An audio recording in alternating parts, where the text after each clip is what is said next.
Alors, Leclerc donnait une petite interview sur ce qui déplaît à Vettel, du coup, dans la Ferrari actuelle. Cette année, Vettel est largement surpassé par son jeune équipier. Charles Leclerc a inscrit 75% des points de Ferrari en 2020 et devance en moyenne son coéquipier de 354 millièmes en qualif. Ah, c'est pas loin de 4 dixièmes quand même, hein, ça fait beaucoup. Contrairement à Vettel, Leclerc semble pouvoir rester motivé malgré la performance anémique des Ferrari. Pourquoi? En fait, j'ai tellement de motivation quand ça va mal, je ne suis pas le genre de personne qui se sent parce que qui se sent mal, pardon, parce que ça va mal. Quand ça va mal, je me dis simplement, de quelle manière puis-je impressionner les gens? C'est la mentalité que j'ai eue à chaque fois que nous avons une course difficile en essayant de prouver aux gens qu'ils avaient tort. Alors, je sais pas si Asaki il a essayé de prouver aux gens qu'il avait tort en percutant Pérez et en abandonnant, mais du coup, c'est peut-être pas la bonne méthode, hein. Et pourquoi donc Sébastien Vettel souffre-t-il plus devant la BBC? Le jeune pilote de Maranello ne s'est pas trop avancé, mais a avancé une piste de stabilité à l'arrière de la voiture. Sur le plan d'équilibre, nous avons eu des difficultés avec l'arrière. C'était très difficile pour la confiance que vous avez en la voiture, et la confiance dans la F1, et tout ce qui compte. J'ai réussi à me trouver une manière de fonctionner à travers cet arrière qui bouge. Mais nous avons encore du travail à faire sur ce point. Concernant Seb, c'est une question dont je ne connais pas la réponse. À la fin, certains pilotes se sentent plus à l'aise avec une voiture instable à l'arrière, d'autres plus avec du sous-virage. Bah, je crois que c'est plutôt l'idée de Vettel hein, qui préfère les voitures sous-vireuses pour le coup.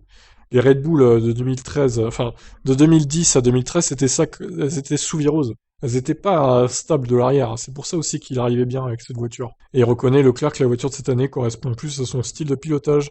Mais aussi, comme Seb l'a mentionné à plusieurs reprises, c'est une année difficile pour lui dans l'ensemble, car il sait déjà qu'il ne sera pas dans l'équipe l'année prochaine, et cela joue probablement aussi un rôle. Alors, est-ce qu'il sent avoir changé de statut, Leclerc, en tant que numéro 1? Je ne sens pas vraiment la différence par rapport à avant. Je dois faire le même travail qu'avant. Mes commentaires prendront sûrement un peu plus de poids maintenant que j'ai un avenir dans l'équipe et qu'ils savent combien de temps je vais rester avec eux, mais ce n'est pas comme si on ne m'avait pas écouté avant. De l'extérieur, ça peut sembler un peu différent, mais je me sens pas si différent que ça. Et concernant le nouveau moteur, nous ne devrions pas avoir de trop grandes attentes, mais d'un autre côté, je suis convaincu que ça sera mieux que cette année, et j'espère vraiment que ce sera le cas. Nous avons fait du bon travail lors de la dernière course pour nous attaquer à nos problèmes. Et je vois à quel point tout le monde a travaillé dur à Maranello. Les gens poussent tout simplement au maximum. Et j'entends des choses positives.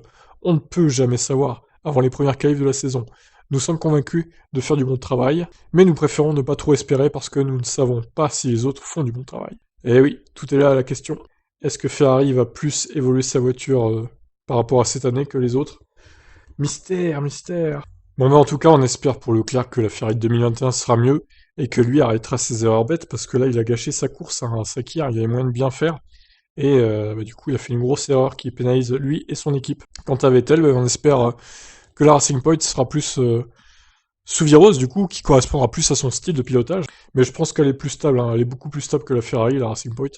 Donc la future Aston Martin, je pense qu'elle sera euh, dans les goûts de Vettel. Je pense qu'il serait difficile parce que ça sera quand même la Mercedes 2020. Alors, s'il n'y arrive pas avec cette voiture, il peut prendre sa retraite. Hein. Je crois que là, il n'y a pas d'autre mot.